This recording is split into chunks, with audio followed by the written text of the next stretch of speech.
Week 5 is just in the books. We're recording this Monday night, right before Monday Night Football. Bears are on bye. Vikings squeak out a ugly win against the Browns to advance at 3-2. This is Run the North with Will and Jason, where we talk about all things Vikings and Bears. And yeah, since the Bears were on bye, I'm just going to get into it. Jason, what do we always say on this channel? What do we always say? Don't get your hopes up. No, what do they not ask, Jason? What do they not ask? How? What do they ask? How many? That's right. And that I was thinking about that. I was thinking about that as the Vikings pulled out that win with a pretty nasty little Carson Wentz to Jordan Addison connection to seal off the game there. Wasn't super pretty, but we got the job done. And honestly, with how banged up our roster is, I don't think you can ask for much more. Game was pretty, I don't know, I would say unremarkable. Neither team looked like they really had full command. If anything, the Browns really looked like they had the edge most of the game. Dylan Gabriel getting his first start against the Vikings. What college did he not play for? I think he ended his career at Oregon, but give him his roses. He didn't look like a rookie going against Brian Flores' defense. I think he had a pretty respectable, just shy 200 pass yards stat line. Didn't turn the ball over. He looked pretty solid. Another consistent theme is the Browns run game, or I should say the Vikings run defense. Was getting gashed pretty good. Quinshon Judkins putting up like $120 on the ground, something like that, which was really killing us. If I really thought that run game was going to be the death of us, but Vikings hung in there, took some punches. Carson Wentz notably went down right at the end of the second quarter. I was getting excited to see Max Brosmer potentially get thrust into some action, but Carson Wentz dons his Superman cape for the second half and comes back out and plays through a sore left shoulder. Luckily, that's that non-throwing shoulder for him. Vikings offense looked about the same. I will say the most notable change we've seen week to week is offensive line seemingly finally found a rhythm. And this is, I'll tie this back to a point I think I had last week, which is let's just see what happens when we don't have an offensive lineman get injured in the middle of the game. Like, let's just have some consistency. I don't care who you're plugging where. I think in that fourth quarter, which we can get into this a little bit more, Christian Darrisaw was on a snap count that people didn't know about. And so in the fourth quarter, we were down to only one of our original starters at the beginning of the season, which was Will Fries at right guard.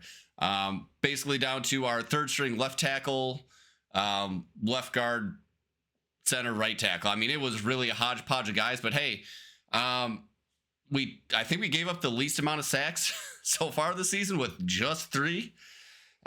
Kept Carson upright and, again, just enough to get the job done. So I'll pause there. Jason, I know you didn't get to watch a ton of the game, but any thoughts? Yeah. Adversely, I was really excited to see Quinshon Judkins go nuts just because he's been my fantasy steal this year. Yeah. In the keeper league. And he had a 65-yard touchdown run called back on a holding. That was iffy. I'm not going to say bullshit. Like, I get it, but I probably wouldn't have called it, but that's just how the game goes. I got a bunch of questions, just kind of understanding that this game is, you got the win, keeps you afloat for, potential division, wild card stuff going into the bye week. And a lot of my questions are more so focused on the team going into the bye week than it is about the game. So let's wrap up the game with a couple of your closing thoughts and let's get into the bye week stuff. But I want to know about the game specifically. Sounds like you wanted to see Brosmer. Yeah. I mean, it's always exciting when he got some unknown quantity. It's like Carson Wentz, as we've kind of seen who he is. Sure. And he's looked like a serviceable backup, maybe a quality candidate for another team to pick up from KOC's school of QBs who can't throw good. But Max Brosmer, he showed a little spark, just enough to keep him on the roster as a third quarterback going into the season. So yeah, that would have been kind of interesting to see. He ends up, I think, just taking one kneel to end the half. That was the extent of his action. He didn't screw that up, so props to Brosmer there. Pretty One telling rush, that minus 1 yards. and absolutely no one is surprised by the fact that Jonathan Vilma got the pronunciation of his name wrong, because Vilma, I think, just wakes up and looks at the YouTube highlights from the previous game, and that's about as much pre-game preparation he does for any game he's announcing. He is just one of the absolute worst announcers, and for some reason, he always seems to get stuck on the Vikings, who he hates from his days as a Saints player. Yep. But yeah, I could have got off the couch and called a better game. I agree. Like, I'm not even trying to be hyperbolic with that. Like, I really could have called a better game. I could not agree. And I would have preferred listening to you over Jonathan Vilma. Oh. All right. Talk to me about the run game. What's up with that? Mason had 13 for 52 and a touch, but it really seemed like they didn't spread the ball around. I mean, Scott had 5 carries, 1 for Naylor, 1 for Brosmer with the knee. Carson only ran 3 times. Like, I know we talked about a hodgepodge of linemen. I know we talked about, or not yet, we haven't talked about this. The Browns have a good defensive front, but like, is it really scheme or team at this point? Meaning, is the talent lacking, or is it just not geared up for a Mason running style? Do we miss Aaron Jones that much? Like, I just threw a bunch at you just to give some context to the situation. But when I ask about the run game specifically, where does your gut reaction go to why it's not really picking up yet? I think that the talent is there. I think just like game scripts haven't really gone in our favor. I don't think we've seen its full potential yet, is maybe the best way to phrase this. Okay. I thought we ran the ball effectively, especially compared to the last 2-3 seasons we've had of KOC. Maybe the hallmark of this offense is the number of negative rushing plays that we had, which I don't think I've seen nearly as much of this season. We're at least getting those. I mean, this doesn't sound like much, but we're running, even on a bad run, we're getting 2, 3, 4 yards, which is more than we could say in past years. So, and to that extent, I think the run game has improved a bit. And Jordan Mason, I think he has looked very effective as a runner. I think he's going to be even more effective when we get Aaron Jones back in the mix. Hopefully he does come back in the mix. I'm not sure what the exact timeline is there, if he's back right after the bye week or not, but I've seen enough from Jordan Mason to think this was a good signing. I think he's doing exactly what we need to be, kind of that one cut and go runner that can slash for 6 or 7 yards between the tackles pretty regularly. So this game, I think Jordan Mason got a little banged up. That was a little worrying. I think he came out for a drive or two, ended up coming back in. I think it was I want to say it was like his knee he was holding when he went down, which as a runner, that's a little concerning, but luckily we have this bye week coming up, so hopefully he can rest up. But I think we're just scratching the surface. I think the run game is there again. The lack of consistency we've had with the offensive line certainly has not helped, I would say, in that regard. But I'd say an improvement overall from previous years. Sure. I actually just watched, as I ate dinner, I watched the KOC presser from today, and he had a really interesting note about Blake Brandel playing center against the Browns. He had never played center in the NFL before. He's played pretty much every other spot on the line.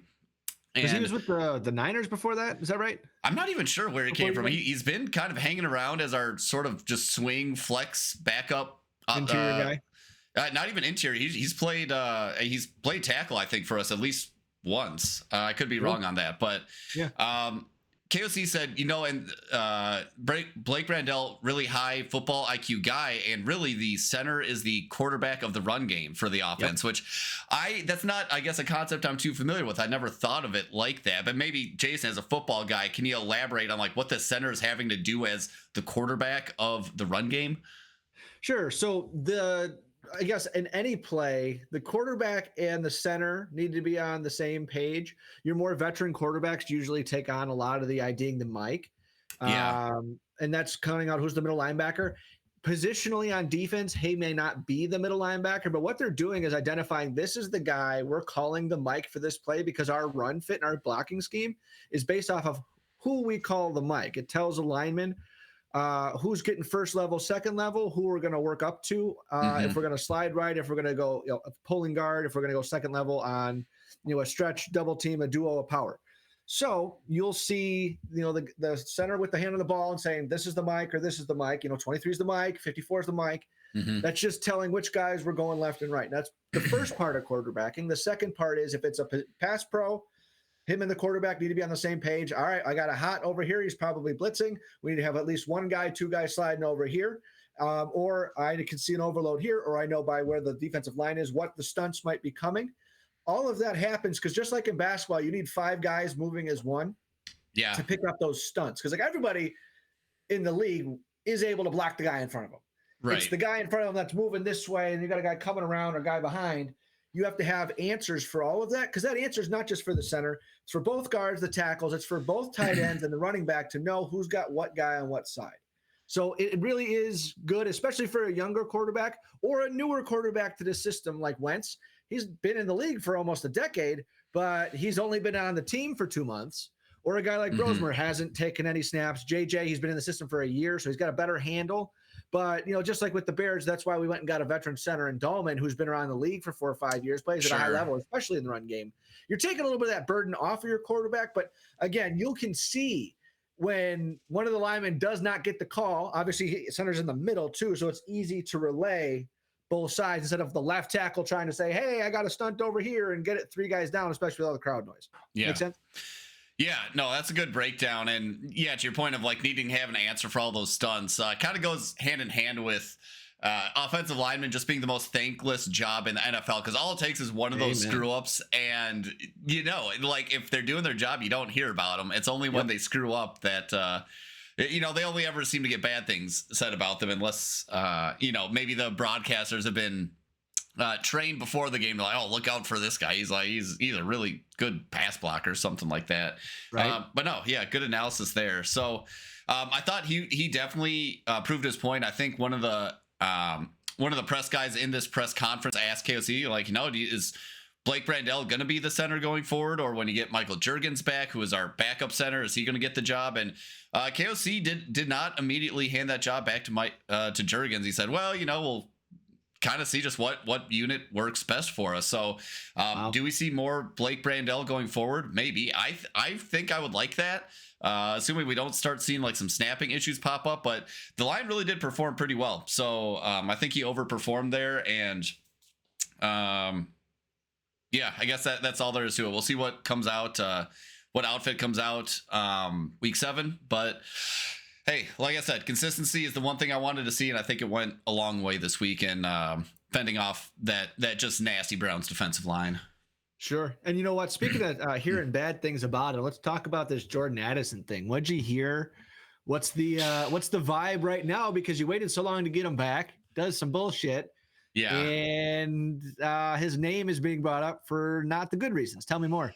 Oh, yeah. I mean, it's just shades of Stephon Diggs. I mean, he's definitely got that diva wide receiver trait about him. I really want them. There's that famous, Brian Robinson had his like famous interview series where one of the most famous clips in the NFL, if maybe the last decade, is going around asking your teammates, which of your teammates would you not let date your sister? And I would love to see this being redone, because golly, I bet I can't help but imagine a lot of these teammates are going to say Jordan Addison, because it sure sounds like he just likes to party. I don't know if he's chasing women, drinking, smoking, maybe doing all the above. But I remember the car crash right after his teammate passed, like a week or two prior in a car accident. It's like, dude, have some food. Yeah, well, yeah. His teammate dies in a car accident. He wasn't the one drunk driving, but a drunk driver kills his teammate. And then a week later, Jordan Addison gets a DUI, just like passed out behind the wheel on the side of a highway. It's like, come on, man. So Jefferson had some comments like, yeah, I really got to take this guy under my wing. But it'll be interesting to see what happens with him. Mostly like if the Vikings keep him or try to trade him away because they just decide, hey, we can't have this kind of distraction or this sort of liability on our team. We need someone we can rely on. So, yeah, definitely looking to see. I don't know that he gets traded this year, especially because in preseason he was McCarthy's and in training camp he was McCarthy's favorite target with Justin Jefferson out. So that really might be the deciding factor. It's like if JJ McCarthy's leaning on this guy, I think you kind of have to keep him at least for another season. But is this his 3rd season? So next season will be his 4th season. I don't know contractually how that impacts if like we need to make a decision before next year or not, but it could be like an extended trade thing where we extend him, but really we're looking for a trade partner. But yeah, I mean, these personnel issues are really stacking up for him. So we'll see, if he finds his way to another team within the next year or so. Yeah, so it's going to be real interesting because obviously the wide receiver market's getting paid a ton of money. I think that's going to start to correct itself. Maybe they won't get more for a little bit. Maybe some other positions will start to raise. But Jordan Addison specifically is in his third season of a 4-year deal technically because he was a first-round pick. I think he was 23rd overall. So back into the first round, it's still contract control. So you have 4 years of your contract is guaranteed. The 5th year is the club option for your the 5th year option, right? Yeah. So they can choose to extend them at that rate, or they'll, you can decline it, and then you could always still get a trade. That's what I think is going to make him more interesting to trade, is someone who wants that control. If you guys truly are over it, because you get the extra 5th year at a cost control instead of to bump up. You're only paying them what, $3.4 million, $4.3 million next year. I think the club option will be a little bit more than that. So it's not crazy for a team to be like, well, let's take a chance on him for $5 million and a chance next year, instead of having someone free agent say, well, I got to give him $15 million for 3 years. And, it could make sense to trade if you're really that done with them. Cause that was going to be the next question. Do you want to sign him or not? Kind of sounds like you're going towards not.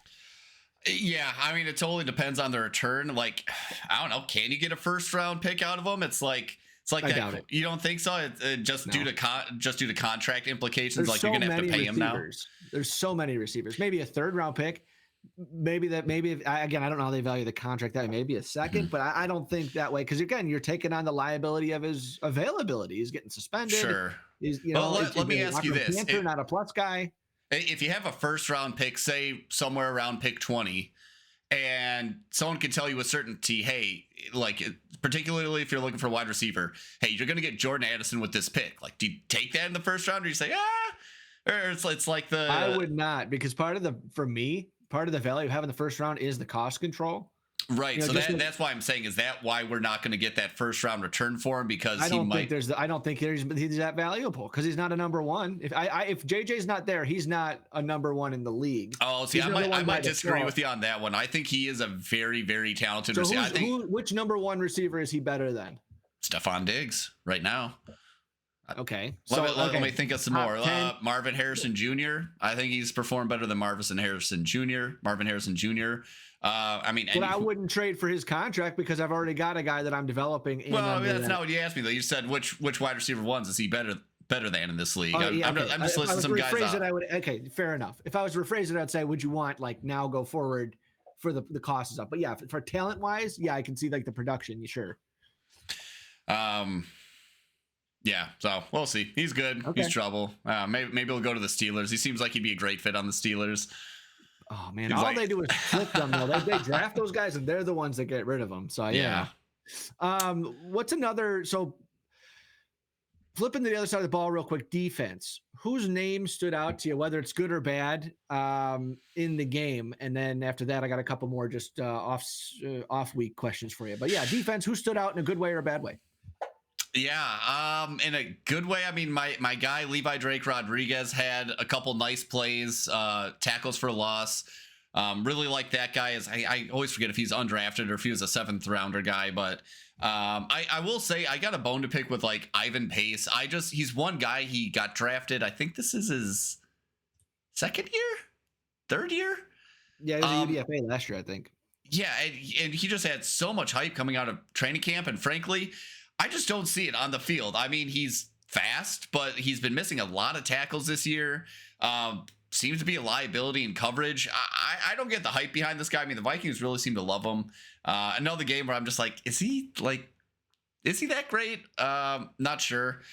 And he was very opportunistic last year. I'll give him that. Always around the ball. Yeah. And then we had a couple of good returns that were off of fumbles. So all right. I get the need for at least the production to that point, but are they impactful? Are they game changing? Are they momentum changing? Good question. Couple other guys that I kind of questioning is Javon Hargrave and Jonathan Allen. All the reports were between those two and Grenard and Ginkel. Like, the offensive lines, whether it was the Vikings or whoever we were practicing against, were just getting terrorized by these guys, and really have not seen them make any sort of splash plays. I know apparently Hargrave was like our highest ranked guy on defense via PP or from PFF. I don't know if it was like the whole team or just the defense, but It's like I haven't heard, like I don't hear his name getting called at all, or Jonathan Allen. And I, as a Vikings fan, I've seen, particularly when we're on offense, I've seen years of interior linemen just wrecking games, and I haven't seen Yep. any game wrecking from those two. So like, I don't know what's going on there. I don't know. PFF seems to think Hargrave did a good job, but that's one I was kind of hoping to see a little more dominance from them. I mean, I'm sure they're doing their job well, but based on what we were hearing from camp, it was going to be like they were going to be in team's backfield all day long. And really, I've seen Jalen Redmond in the backfield. I've seen Levi Drake Rodriguez in the backfield a lot. I've seen, hell, even Tyrion Ingram Dawkins has been making plays in the backfield. I don't think I've heard either of them in any of these kind of plays through 5 weeks. Like, I really don't think I've heard their names called, either of their names called one time. It's like, where are they? What are they doing? Maybe they are just being told, hey, you guys are old. We don't want you getting injured doing something crazy. Just like do your job and let some of these young guys go, I don't know, chase the quarterback, chase the running back. I don't know. So do you think that's a player issue or a scheme issue? Because obviously, I don't know. I don't know what to tell you, Jason. I don't know where they are. I don't know what they're doing. Maybe they're doing their job, but it's the young guys that are getting their names called, which maybe that sounds like it's more of a scheme thing. At this point, I'm just glad they're healthy, healthier than the other side of the line. Sure. Just kind of waiting for them to make those big splash plays. All right. Well, fair enough. You have any other thought? Go ahead. Yeah, I do have one other thought, which I'd be remiss if I didn't say this, but potentially, I mean, I'm sure I'm overlooking some, but I would say one of KOC's best coach games, which might be a hot take. Okay. And I think one where we've seen, at least where I saw a lot of growth from KOC, where the big gripes this season have been, oh man, our QBs are getting eaten up. We have too many long developing plays. And then what did you see against the Browns, especially against that defensive line? You saw the ball out quick. You saw a lot more bootlegs to buy Carson Wentz some time. And I thought just overall, the offensive game was called about as well as you could have hoped, just given the circumstances with how many players we have injured. And something that I think in my mind really defines good coaching versus bad coaching, and even like internal team culture, is when you can still win when you have all these injuries, when it truly is that kind of next man up thing. You saw it in that San Francisco versus LA game, where San Francisco, in a very similar situation to the Vikings with a lot of their key players injured, managed to get one over on the Rams, who a lot of people were talking about as Super Bowl contenders this year, and are certainly looking that way.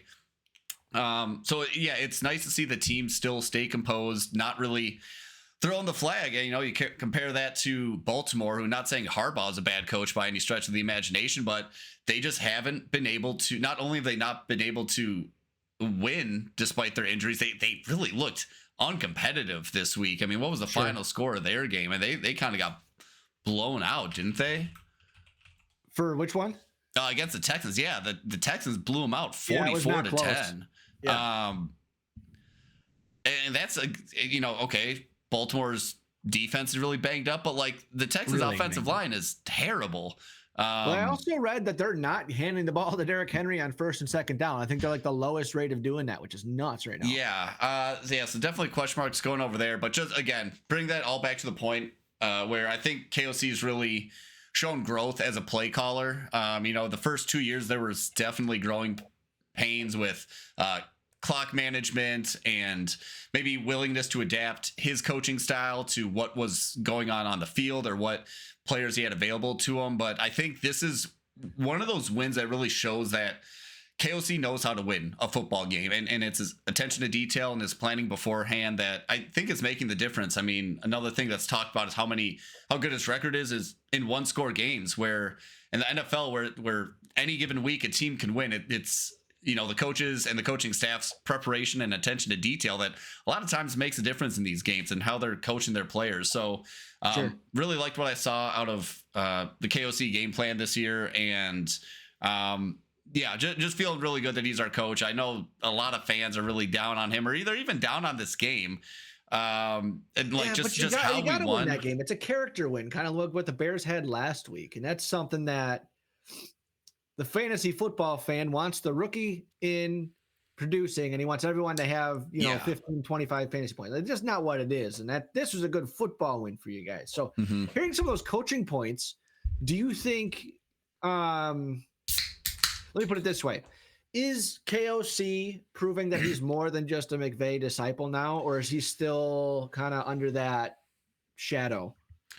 Well, you know, I don't know that I would call it a shadow, but I don't know if he's ever gonna, you know, not be out of like coming out of the McVay tree. You know, just like how people are out of the you know, the Belichick Well, not so tree much or the the. tree, just like, oh, he's, you know, McVay's kind of like coach and taught him everything. And like, what's gonna is he unique He enough? needs to beat McVay, I think, to get out of under that shadow. Because every time he's gone against Sean McVay, McVay's gotten the better of him. I think that's like one of those kind of boxes he's gonna have to check off to, you know. Does he need a Super Bowl to prove he's his own man? Because like Taylor in Cincinnati hasn't gotten one either, but he's got way more talent on the field than McVay has several times with Burrow, Chase, T. Higgins. You know, I mean, but he hasn't quite gotten over that yet either. I don't think so. I mean, not a lot of coaches win a Super Bowl. I don't think like that's where the qualification is. For him to pass McVay, though, I think it's got to happen at least. For him to pass McVay, sure. If he wants to be considered like a better, so I see what you're saying now. Yeah, like was like who was a product of who? Maybe is another way to phrase that question. Like, was McVay as successful as he was because he had KOC running the offense, or was, you know, McVay the man and KOC was kind of benefiting off that and able to parlay that success into his own head coaching position? I think that remains to be seen. I think they're both very talented coaches. I mean, really, I think everyone McVay had on that staff was, I think he just knew how to get really good, smart people around him. I mean, it's KOC, it's Matt LaFleur. Wasn't even Shanahan on that staff, or they were together all LaFleur, Shanahan, they were all under on the Skins. His dad Shanahan in Washington. Yeah. Even have like Mike McDaniel, who's okay, he's fizzling out. You know, maybe he's playing. Yeah. Yeah, I know. I think McVay he's a good coach, and he was good at getting other other good coaches. I think he could spot talent and maybe you know, I think what's that word? Blanking on the word, but like a lot of coaches, I think lean on family and like kind of connections. You know, you look at Las Vegas right now, where nepotism. That's the word I'm looking for. Yeah, I think a lot of coaching staffs are rife with nepotism, especially kind of with that older generation. I mean, they're now starting to age out and make room for these new younger coaches. But yeah, even look at Pete Carroll in Las Vegas. You know, the offensive line is coming under fire, and who's the offensive line coach? It's Pete Carroll's son. Is it really? Okay. Oh, because like, that's what I heard. I guess Belichick was the defensive backs coach in New England for the longest time. Now he's a DC at North Carolina. Yeah. I hear you. Yeah, I guess that was a very roundabout conversation about has KOC gotten out from under McVay's shadow, or what does he need to do? I think, yeah, I mean, Super Bowl is really at the end of the day. If he wants to have like a bigger legacy than McVay, then it's like, yeah. Fair. And I guess maybe, again, you want to keep checking off boxes. It's like, okay, people that have worked under KOC then have to go on and get head coaching jobs at other places. We're seeing that start to happen with the Jaguars took our quarterbacks coach and I like offensive assistant. Would count though, because Flores was a head coach before. Technically came from like Belichick, and then he went to Tomlin, which kind of brought him back to life. Like, but you know, we did talk about this a little bit though, just the handling of the quarterback. Belichick to Tomlin's different to where now you're talking about how KOC is kind of, you know, washing off some of that Belichick, because you don't need to be such a dick. You need to just understand the guy's strengths and personality to get the most out of him too. So yeah, I don't think we can qualify Flores as a KOC guy, but you can see there's going to be some influences, especially because they're different sides of the ball too. It's, you know, it's not the same kind of influence. Yeah, different sides of the ball. And yeah, I mean, Flores was a head coach before KOC was. So it's like he had his, you know, he had his resume before he started working with KOC. Yeah. So no, I don't think even if, you know, Brian or BO ends up getting another Brian Flores ends up going and getting another head coaching job, I don't think people are gonna really consider him coming from the lineage of KOC. I think maybe they'll, you know, maybe KOC rubbed off on him a little bit, but I don't think people are going to say like he came from the KOC coaching tree. And it really feels to me like if Flo was to get a head coaching job again, he'd probably be like the culture changer and like the bridge guy, as opposed to this is going to be my decade-long dude. Yeah, you think he goes back to Miami like to clean retread up? coaches. Say again. You think he's going to go back to Miami and clean up after McDaniel? Oh, good Lord. I'm sure he won't. That'd be crazy. That's probably the last place he would end up head coaching for. Because the owner is the one that was like under the table paying him to lose games. Like, dude, that ain't it.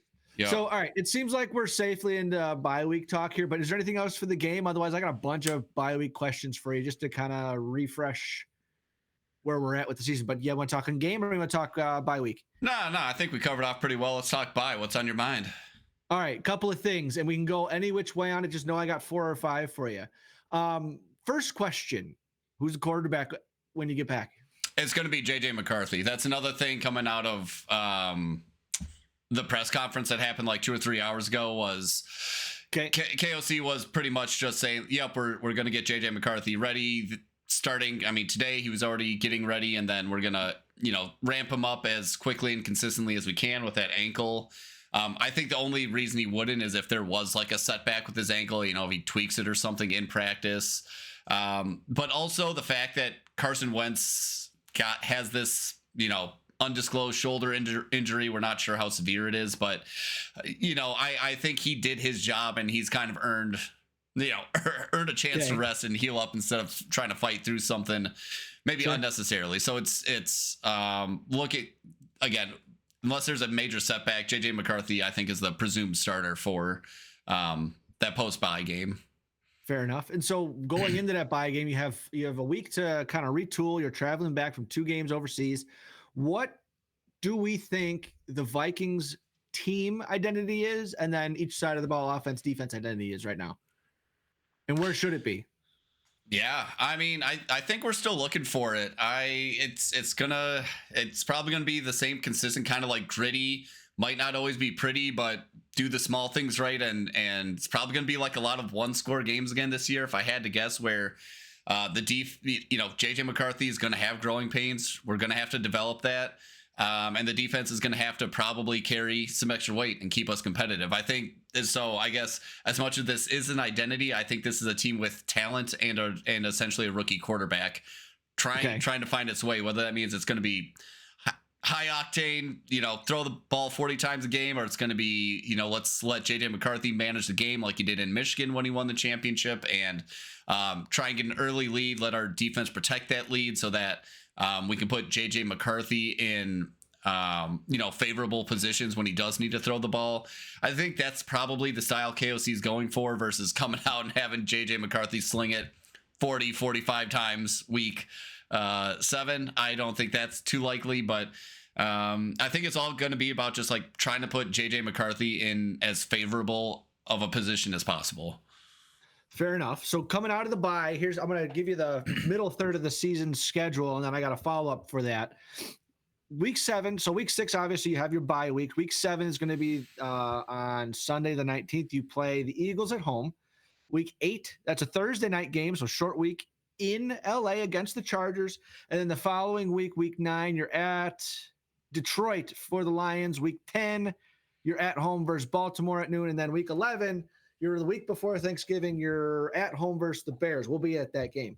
Yeah. What I want to know, staying on that same JJ McCarthy topic, fusing that with the identity of the team, what do you need to see? Eagles, Chargers, Lions, Ravens from JJ to know, to see that he's developing, to know he's your guy or not.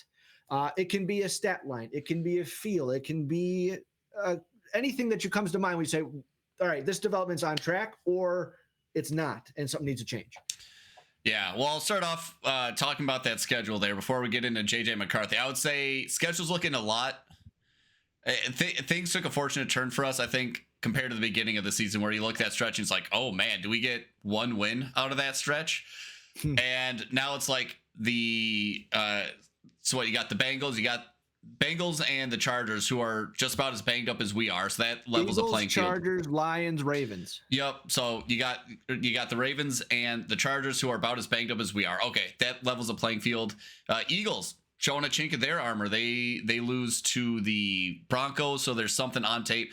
Obviously, there's something working against them. So Their OC is tough, and those receivers are disgruntled, man. yeah, so they're looking like maybe they're getting ready for a little slide themselves. I think they're going up against the Giants this week. Divisional opponent, things always get spicy in the division. Giants are showing signs of life with Jackson Dart and Scadaboo. So that one's maybe not looking as scary.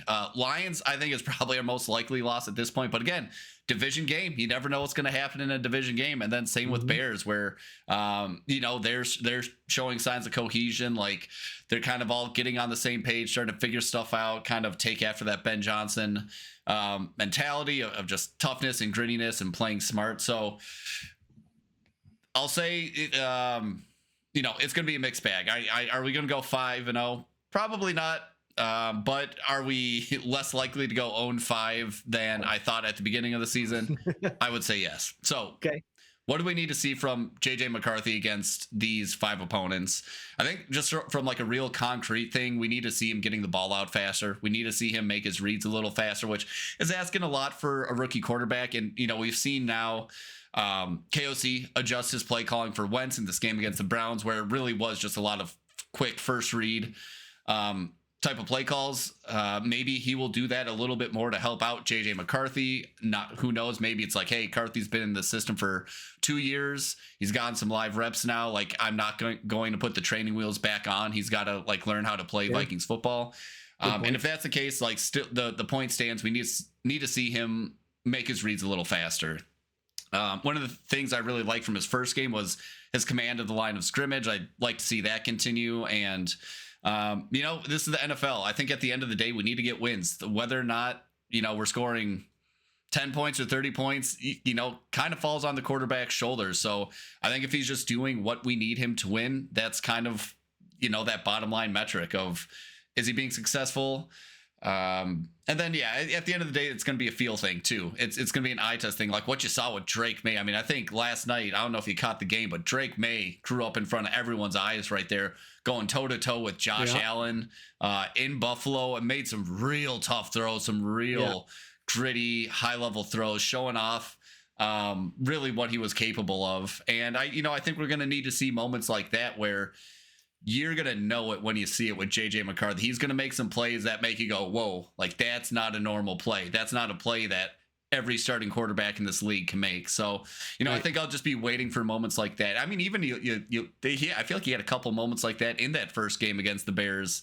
Throwing a strike to Justin Jefferson for the touchdown, using his legs for the other one. I think we'll see those moments. And again, I think he's just got to do enough to get the win for us. And if he shows some flashes along the way, great. And I think stay healthy too. I guess it goes without saying now, he's got to stay healthy. He's got to avoid taking hits that are going to put him, even though his legs are an asset right now, especially at the early stages of his career, he's got to find ways to avoid taking hits so he can actually play in the game. Well, maybe this is a good time for the bye week then, for him to get healthy. But then you guys got a lot of guys banged up with just these lingering injuries too, because that's, again, to steal the spotlight for the Bears for a moment. It's like, this is the first bye week we're on. Week 5 is the first opportunity for a bye week across the league. But it's like, you know what? We were out our top 3 corners, and we're going to get one back. We'll get Edwards back. It gives us a chance to kind of redefine, because we'll probably have a different starting left tackle. I think Braxton Jones played his way out of the spot, so we'll have Benedict probably there. Give him a chance to get healthy and a chance to get comfortable.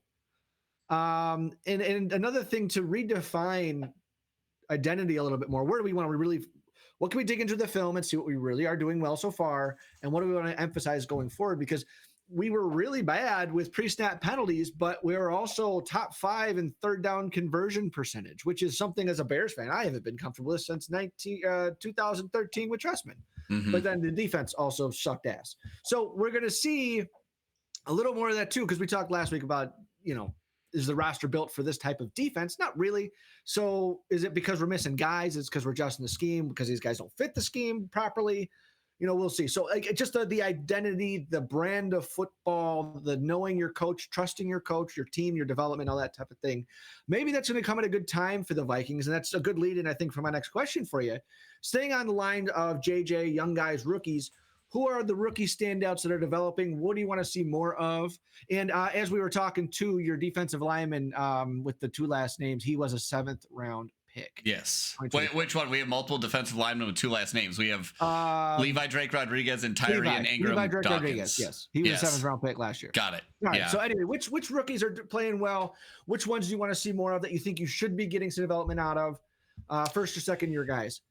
Well, I mean, we really didn't have that many rookies this year. Donovan Jackson was our 1st round pick. He's played 1.5 games, 2 games, and then he had to get a little wrist surgery. He looked good in his time, so like he's looked good, but I haven't seen him for the last couple weeks. 3rd rounder Ty Felton, would love to see more of him, especially, you know, you're talking about Jordan Addison, and are we going to trade him? You know, one thing that would make it a lot easier to trade him is if this, you know, rookie we spent a reasonable amount of draft capital on. It's more than a developmental wide receiver rounder. Then who else? We have like Kobe King, linebacker. I think he's just been a special teamer this year, so I don't really need to see anything more of him now. Granted, I haven't been impressed with Ivan Pace, but you know, I don't know that means throw the 5th round rookie in there to see what he's got. I don't think Ivan Pace is at that Dallas level. Turner? Dallas, well, are we talking rookies or are we just talking young guys? 1st or 2nd year guys, yeah. Okay, 1st or 2nd year. Dallas Turner, I think he's coming along. I mean, he's still young. Is he 22 yet? He might be 22 this year. I think he's coming along. You know, I think like at this stage in his career, he's like a serviceable starter. Like Gink is out. I think he's done a pretty reasonable job. I think he's got a way to go. Like, is he at full potential yet? Absolutely not. Does he seem to be getting better? And is he showing up on tape, making plays here and there? Yeah. I don't know. People are really like freaking out about Dallas Turner. I think they've got some PTSD from Lewis Cine. I don't think we have Lewis Cine levels of concern. At least we should not have Lewis Cine levels of concern for Dallas Turner. I think he's played well enough. So I'd love to keep him on the field some more. I think he's even better, honestly, when Ginkel's out there. I think Brian Flores he calls it like the NASCAR package, where he's got both Grenard and Ginkel and Dallas Turner on the field. I think typically on like passing downs, and lets Dallas Turner do what he does best, which is use his speed to get to the quarterback. What are the young guys? I mean, there's the Vikings really, I mean, the biggest knock on... Let's talk about the conspiracy theory. Let's talk about the conspiracy theory. What's that? Let's talk about your boy, Will the Thrill Reichard. Okay, so I read somewhere, and I'm trying to confirm this right now. I'm looking here for the regular season. He's 8 of 9 on field goals this year. And his only miss came yesterday. No, he's 8 of 9. His only miss came yesterday this year. Wasn't a miss. We're striking that one from. It's not a conspircy theory. It hit a wire. You can see it hit the wire.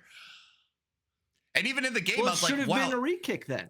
Well, I don't think anyone noticed. I mean, I watched him kick it, and you don't notice it until someone slows it down and zooms in. You're like, oh yeah, there's like a 1 pixel wire right there, and you can see the ball hit it, and the pixel starts flapping, and then the ball immediately cuts to the right.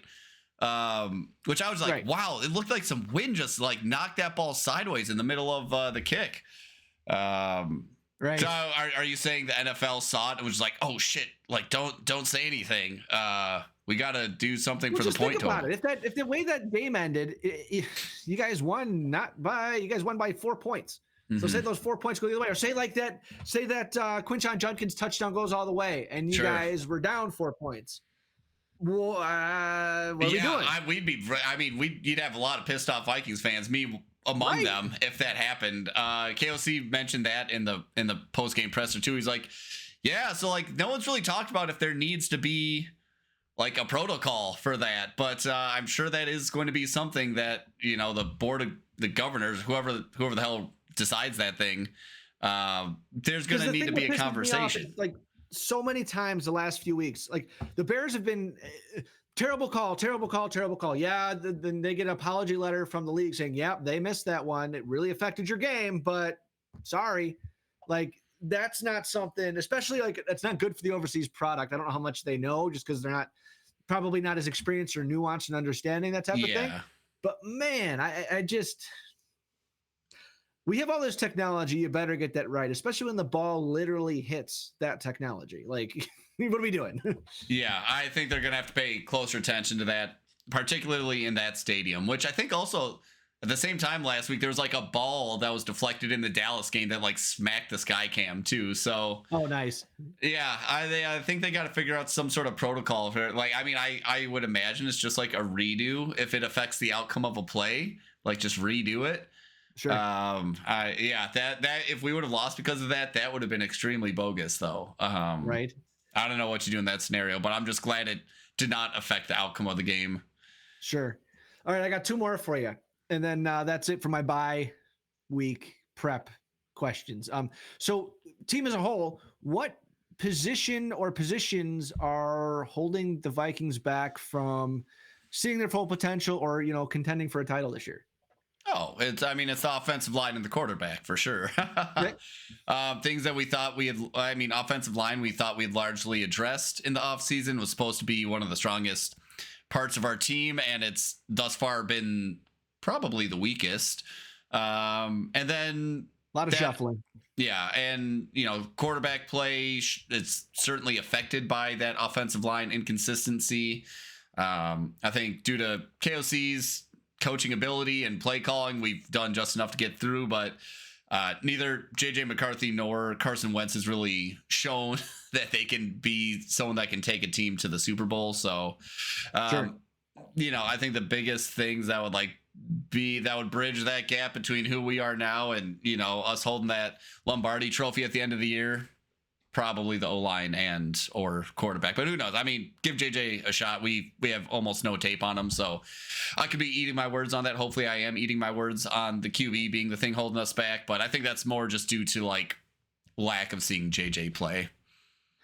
All right, so my last one, and this can go any which way. You can't say more wins or win the Super Bowl, but like, if you could control and change one thing, what would it be for the Vikings for the remainder of the season? If you could influence one outcome in general, again, not wins or Super Bowl, but like culture, executing this, those types of questions.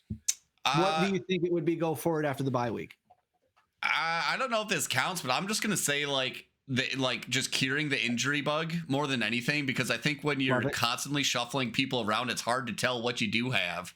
Right. When like the offensive line we had going into the preseason, like never played a single snap together. Like this highly touted offensive never played a single snap together. So we're never gonna know like if they were all healthy, how good this team may have been. Like they could have. I mean, and you talk about how much that could impact JJ McCarthy's performance. You have the best offensive line in the league versus the worst. How much is that going to impact your young quarterback's performance? Immensely. So if we can even just get back to get Donovan Jackson back in at left guard, Christian Darrisaw off a snap count, so he's playing full games. Okay. Brian Fries, Brian O'Neill sounds like he avoided major injury, probably IR, but he'll come back at some point. But yeah, if we could have that and then just a fill-in at center, I'll take that for the rest of the season, and presumably no other major injuries. If I could change one thing, that would be it. Just to again see what we have with this young quarterback and with this kind of core roster. Okay, I love that. What I guess right now, what do you think the Vikings power rankings are, and what should they be? Well, I saw one going into this weekend that had us below the Bengals, which I was like, huh? How's that work? We beat them and they're Joe Burrow-less. Okay. I'd put us, golly, I feel like I got to look at a list of power rankings. I mean, we'd be around the middle of the pack for sure. Probably, I'd say, if I'm being honest, a little below average. The NFL power ranks. So what? There's 32 teams, 16 would be the middle. Would be your midpoint. Yeah, I'm probably putting us at 18 seems reasonable. Which I just pulled up. ESPN has one. So they have us at 19. 19. Okay, so I'm seeing one that says Sporting News has you guys at 16th. Has the Bears at 18th. Seahawks are 17. Dallas is 19. 20 the Falcons. Above you guys at 15 would have been the Patriots. 14 the Broncos. 13 Chargers, 12 Commanders, 11 Jags, 10 Rams. So I guess it's what's your flavor. I think obviously the health concerns and the ambiguity at quarterback's probably what's carefully got you seated down there. But, kind of like we talked about the schedule, you have a chance to make an impact because not only are those now becoming more winnable games as you've highlighted, but a lot of those teams are ranked higher than you guys. And so what's more than a drop in 3 or 4 points or spots rather to a team that you just beat? I will say though, this power ranking does have the Niners number 1 overall. So kind of hard to. Yeah, they've got, this is from earlier today. Niners 1, Detroit 2, Bills 3, Eagles 4, Packers 5, Chiefs, Steelers, Bucks, Colts, Rams at 10. I still don't get why Packers are, like, I'm looking at ESPN and they got Packers ranked 3, which I do not, like, the Bills are ranked 5th. Like, I don't know how people are coming up with these more stats because those have not been quality games. They came out hot, beat the shit out of terrible teams. Yeah. And a discombobulated Lions. And then, they tied the Cowboys after we just shellacked them. Like, what are we doing here? Yeah, that's some weird rankings. But yeah, no, I'd put the Vikings around, probably around like 18 would be my guess. Yeah. Because you look at who's like rounding out the league after that: Falcons, Texans, Cardinals, Panthers. Ravens are at 24 at 1-4. They dropped all the way from 13. I kind of get it. This one has the Bengals at 25, Browns, Raiders, Giants, Dolphins, Saints at 30, Titans 31, Jets, the 0-5 Jets, the only 0-5 team in the league, at 32. So I don't really have any qualms with the ranking right there in the middle. I'm cautiously optimistic about the Bears being there, and again, we'll see how they play. I'm just ready for the get-back game now that they got Washington coming up, making up for that Fail Mary. Yes. I don't see, and I'm not trying to be biased because you got the Caleb Jaden Daniels, you got the history from last year, but I don't see how Washington's ranked that much higher. They're like a 5.5 point favorite, maybe because it's at home on Monday night, but like I don't see that being that much of a favorite just based on the roster right now. No, yeah, I mean, I think the Bears are a spicy good pick in a pick'em league because, yeah, I like it as a get-back game. I think Ben Johnson, that'll be a big kind of prove-it game for him against, I'd say like a similarly ranked opponent with like a similar roster construction as you guys. I don't know. These power rankings are garbage. This game. Like, we talk about identity, we talk about culture. Like, yeah, he wasn't here last year, but we've been pegged as a team. We just don't win these types of games ever. So if you can come in there and get the cat off your back immediately, because you get not just because it's a team that's kind of like an even tier as you in the conference. It's like they got you last year on a bad way that you shot yourself not only in the foot but in the face, to quote Breece Hall there. This really does not. This is not a game the Bears normally win or to pick them. And so I'm really believing in the culture change. I'm not trying to be a homer, but it's like you're seeing a lot of the right things being said and being done. Not that it's led to, we're not 4-0. We should have beat you guys, in my opinion, now that I look back at the first week. Because we played 3 great quarters of football and then, at the end. But that's how football works. But I'm just saying, like, it's there. We didn't win that one. But the game after that, we came back and beat the Raiders. We shouldn't have won that game because we tried to give it away, but we came back. And you take that momentum into the bye week. Now, this is really where the culture starts to shift and change if you can keep that momentum going. So I'm optimistic. I agree. I think you should be. Yeah, we'll see. That's all I've got for the Vikings here. Do you have any closing thoughts on that before we hit fantasy football quick? No, let's talk fantasy. Okay, how you doing? You still alive in the Chop League? Still doing great in the Chop League. We're the week's highest scorer. Things are coming together. Things are looking up. After a 0-2 start in my 2 leagues, both my teams are on 3 win streaks. Nice. Got Jonathan Taylor in both leagues. I got Amon-Ra in my main league. I got Ibuka in the other. So things are finally looking up. The roster's starting to gel. Bill McCroskey Merritt has been riding the bench, waiting for his time to shine. It seems like his time might have come. So that's got me excited. I'm playing my main league. I'm playing QB, just QB roulette between Dak Prescott and Justin Fields, where I just could not, like, started the year with Dak Prescott. He put up 8 points while Justin Fields put up like 30. I'm like, okay, Next week, start Justin Fields. He puts up like 3 while Dak puts up 20. I'm like, okay, back to Dak. Dak puts up 8. Justin Fields is dead that week, I think. Although I've started, Justin Fields. So I guess it's not as bad as I'm making it sound. The last 2 weeks, Justin Fields has averaged like 24 points a game or like 25 points. But you watch the game and he puts up 20 of those 25 points in like the last 6 minutes of the game. And I feel like I can't trust that. When I watch him, I feel like I'm watching Christian Ponder, who cannot throw past the sticks. Either he can't or his coach won't let him, and he doesn't have enough balls to like say, fuck you, I'm going to chuck this rock. So now you understand my last 5 years. Yeah. 8 if you count Trubisky. It's the same shit. Yeah. So I think I'm riding with Dak moving forward. I just can't trust. Like, Justin Fields just does not seem to. I don't think he's a very good quarterback. I don't think he throws the ball. But he's an elite, talented athlete. Yeah, exactly. That's it. No shade. Odds he ends up playing as like running back for some team before he retires. I don't think his agent will let him. Or dude, why does some team should like turn him into a fucking Taysom Hill? He'd be a great Taysom Hill. I don't know if he can catch. Maybe. I mean, the running back thing, I see it. I can see it.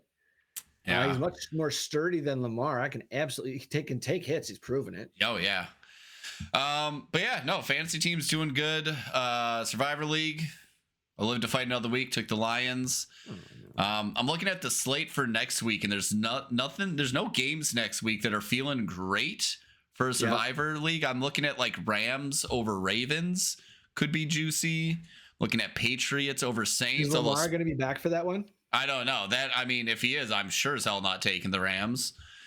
Got like Colts over Cardinals. You got the Patriots over. Cardinals are in shambles, man. Oh yeah, after they blew that one, that team is just soft as baby shit. The dude dropped it on the goal line. How are you doing? Yeah, I don't know, but nothing's jumping off the page for me here. Like Bears over Commanders, like I said, that would be really spicy. I like Seattle. Seattle over Jacksonville, really? I mean, Jacksonville's got some fight to them. Jets is a morning game. I think I'm feeling like it's hollow. That's solely gut reaction, though. Patriots Saints. I don't hate that. I don't hate that, but Spencer Rattler's got a little something in him, and Patriots just came off that emotional win. I've seen what happens to teams after big emotional wins. So like that's just a wild card. I'm not sure I'm ready to gamble on. So we'll see. I'll sit with it. If it's a Lamar less. Packers over the Bengals. Oh, I already took the Packers, so I can't take them again. You did already, okay. Yeah. Raiders Titans. Yeah, I don't know. When are you going to take the Raiders again? When are you going to take the Patriots again? Yeah, I mean, Titans just got their first win. They are maybe figuring stuff. I don't really trust the Raiders enough to pick them over anyone, I think is the issue. They're a one-win team too. So, just like the Titans. I don't know. Yeah, so we're gonna think about this one a little bit longer. Maybe Colts. Maybe Patriots. Well, we got a couple days to figure it out too. That's right. I always wait until right before Thursday to make the call. I'm like, you never know what news is going to break that's going to change your opinion on something. Oh, exactly. How about you? Yeah, the Chargers just put Omarion Hampton on IR too. Exactly. So Chargers over Dolphins isn't looking too enticing for me right now. Not spicy. Yeah, I don't know. How about you? How's you're out of the Chop League, Dynasty League? You're probably feeling good with Quinshon Judd. I mean, Quinshon Judkins is looking great because you got him in that trade, right? Yeah, so I've got him for the next 4 years at an escalating. So it's $4 this year, 5, 6, 7, and 8. Can't wait. That's gonna be great. Your rookie in Seattle caught another touchdown too. Who's that guy in Seattle? Torrey Horton, the rookie. Torrey. Yeah. I was so bummed because he had 2 weeks ago, but one of them was a return, which those don't count.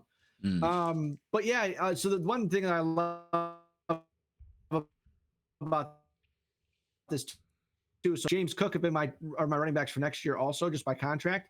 We get an extra 2 points every time you go over 100 rush yards in a game too. Oh, nice. So that's been nice to have guys that have that style where they're run first and not, third down back guys. For sure. That's been pretty sweet. Where I'm sitting right now, I'm 3-1. I'm projected to win this week. I got a 111 and I'm done.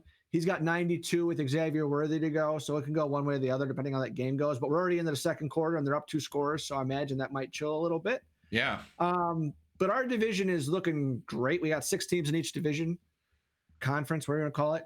Our team, we have a 4-0, 3-1, 3-1, 3-1. So that's 4 out of the 6 teams that are real good. And then the other team has nobody over 500, the other division. So I think once this week settles, we'll see who those 1-4 teams are. And I think I start reaching out to them, say, hey, bud, just noticed your roster. You looking to do some retools or, just keep me in mind, and start putting those probes out there. Yep. And depending how this week goes too, it's like, well, do I sell off some of my guys or do I try to acquire? I think it's going to be real interesting because there is actually an incentive for the toilet bowl too, which, the 6 teams that don't make the playoffs, they go to a different playoff seed. You have to start your optimal lineup, but the teams that lose are the teams that will have a chance of getting the first overall pick. If you win that bracket, you get the first pick because you win by losing, but you can't set nobody in the lineup. You have to play guys, otherwise it's default switched. Like we'll override that. Sure. So it's like there is a perk to selling off your team because you have no one good to start, and you're guaranteed that. Well, so are you gunning for the toilet bowl or? No, I'm ready to adjust one way or the other because I have players on good contracts and I have assets to either sell or buy. So really, it's just starting to put your finger on the market, get a pulse of who's feeling unstable, who's feeling confident. Start dropping some hints. It's like, hey, well, like, as I already did that, it's like, hey, if I'm winning and you got Josh Allen on a 1-year deal and you're not doing so good, like, I might want to buy him. Might want to jump by Josh Jacobs. What do you think your price will be? I don't need to know now, but let's talk in a couple weeks. Yeah. Start putting some of those feelers out there. Sure. Well, it's nice to have a league that's like actually responsive and stuff. On mine, it's just no one really communicates. Like, someone will, like, I probably send 75% of the league's trade offers, and most of them just fall on deaf ears. So it's nice to actually have guys you can play Moneyball with. Yeah. So 1, 2, 3, 4, 5, 6, 7, 8, 9, 10. I've messaged everybody in the league except for one, and the one guy I haven't messaged, I text him. So nice. Fun times. See, 1, 2 haven't responded. So everybody else, there's been something. And I'm usually the one to try and get some of those things going because, again, it's the first year of this league. I want to try and set a precedent of, like, just throw shit out there. I'm not trying to offend anybody, not trying to this, that, and the other thing. But it's been fun so far. Yeah. Well, dope. Praying for health, man. Praying for health. Because I see a lot of these teams are already decimated by injury. Oof. Yeah. Anyway. It's been a bad year for injuries so far. It's going to be real fun to see just how some of these teams are built, especially because the bye weeks have started now. Like, I'm missing on bye week this week. No one's really killing me. Gainwell for Pittsburgh, Luther Burden for the Bears, like, no big deal.